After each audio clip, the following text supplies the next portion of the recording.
आज आपण करणार आहोत कैऱ्यांचं लोणचं। तर इथे मी सर्व कैऱ्या पाण्यात ठेवल्या होत्या। आता सर्व कैऱ्या मी स्वच्छ धुवून घेतलेल्या आहे आणि आता आपण त्याला पुसून घेऊया।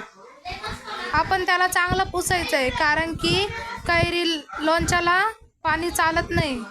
चला आपण आता फोडायला घेऊ। आता मी इथं कैरी फोडते। किमान एक कैरीचे 7-8 तुकडे तरी करायचे आणि कोय आता बाजूला करायची। तर आता मी माझे सर्व कैऱ्या फोडून झालेले आहे। तर आता मी वाळायला ठेवते। तर वाळून झालेल्या आहे कैऱ्या माझ्या। हे बघा इथे मी वाळून झालेल्या आहे कैऱ्या। चला मसाला करायला घेऊ।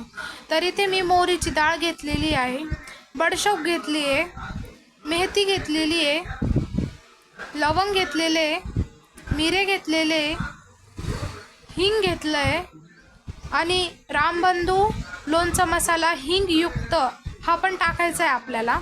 लसूण टाकायचा आहे। ही मिरची मी घरीच दळलेली ती पण आपल्याला टाकायची आहे आणि हा लोणच्याचा मसाला आहे, हा पण खूप छान लागतो। आता आपण सर्व मसाले असेच मिक्स करून घेऊया। आता मी इथे मोहरी टाकलेली आहे, बडीशोप पण टाकून झालेली आहे। आता हिंग टाकते। हिंग टाकून झाल्यावर आपण आता मिरे टाकू। आता मिरे टाकते मी आणि सर्व पण आपल्याला गोल याच्यातच टाकायचं आहे कारण की आपण जेव्हा तेल सोडतो तेव्हा ते चांगलं वाटेल। आता मसाला टाकते। हळद मी आधीच टाकलेली होती। आता मिरची टाकून घेऊया।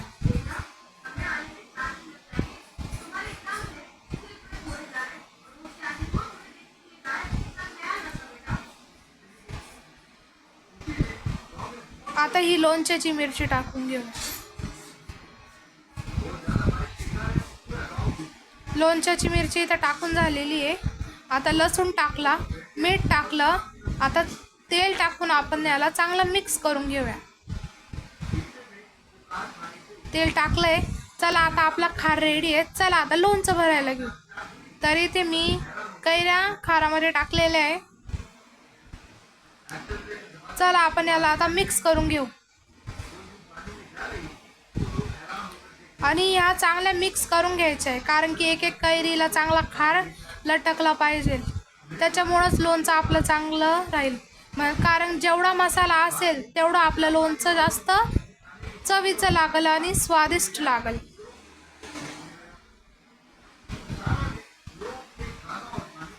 आता इथं मी मिक्स करून घेतलेलं आहे। चला आता आपण याला मडक्यात भरू।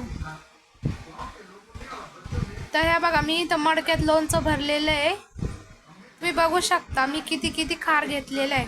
तुम्हाला पण तसंच करायचं आहे। चला आता इथे माझं लोणचं तयार झालेलं आहे। तुम्ही बघा किती छान लोणचं झालेलं आहे। असं वाटतंय आत्ताच एक फोड तोंडात टाकावा, मग तुम्ही पण बनवा असं झटपट लोणचं।